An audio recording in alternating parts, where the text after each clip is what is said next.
Mark 11:25 நீங்கள் நின்று ஜெபம் பண்ணும்போது ஒருவர் பேரில் உங்களுக்கு யாதொரு குறை உண்டாயிருக்குமானால் பரலோகத்தில் இருக்கிற உங்கள் பிதா உங்கள் தப்பிதங்களை உங்களுக்கு மன்னிக்கும்படி அந்த குறைவுகளை அவனுக்கு மன்னியுங்கள். ஆமாங்க, இன்றைக்கு கர்த்தராகிய இயேசு கிறிஸ்து உங்களை பார்த்து சொல்றாரு, உன்னுடைய குற்றங்களை மன்னிக்க வேண்டும் என்றால் நீ மற்றவர்கள் உனக்கு செய்த தீமையான காரியங்கள், மற்றவர்கள் உனக்கு எதிராக நின்ற காரியங்கள், மற்றவர்கள் உனக்கு எதிராக பேசின காரியங்கள் எல்லாவற்றையும் அவர்களுக்கு நீங்கள் மன்னிக்கும் பொழுது உங்கள் குறைவுகளை, உங்கள் பிரச்சனைகளை, உங்கள் குற்றங்களை எல்லாவற்றையும் பிதாவாகிய தேவன் உங்களுக்கு மன்னிப்பார் அப்படின்னு சொல்லிட்டு இந்த மாதத்தை தேங்க்ஸ் கிவிங் மந்த்ன்னு சொல்லுவாங்க. ஒவ்வொருத்தரும் உங்களுக்கு செய்த நன்மைகளை நினைத்து பாருங்கள்.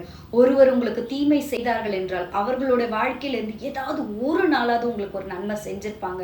அந்த நன்மைகளை நினைத்து அவர்களை ஆசிர்வதியுங்கள். நீங்கள் மற்றவர்களை ஆசிர்வதிக்கும் போது நீங்களும் ஆசிர்வதிக்கப்படுவீர்கள். தேவன் நன்மையினால் உங்கள் வாயை திருப்தியாக்குவார். ஆசீர்வாதங்களினாலும் அபிஷேகங்களினாலும் புதிய வரங்களினாலும் உங்கள் வாழ்க்கையை நிரப்புவார்.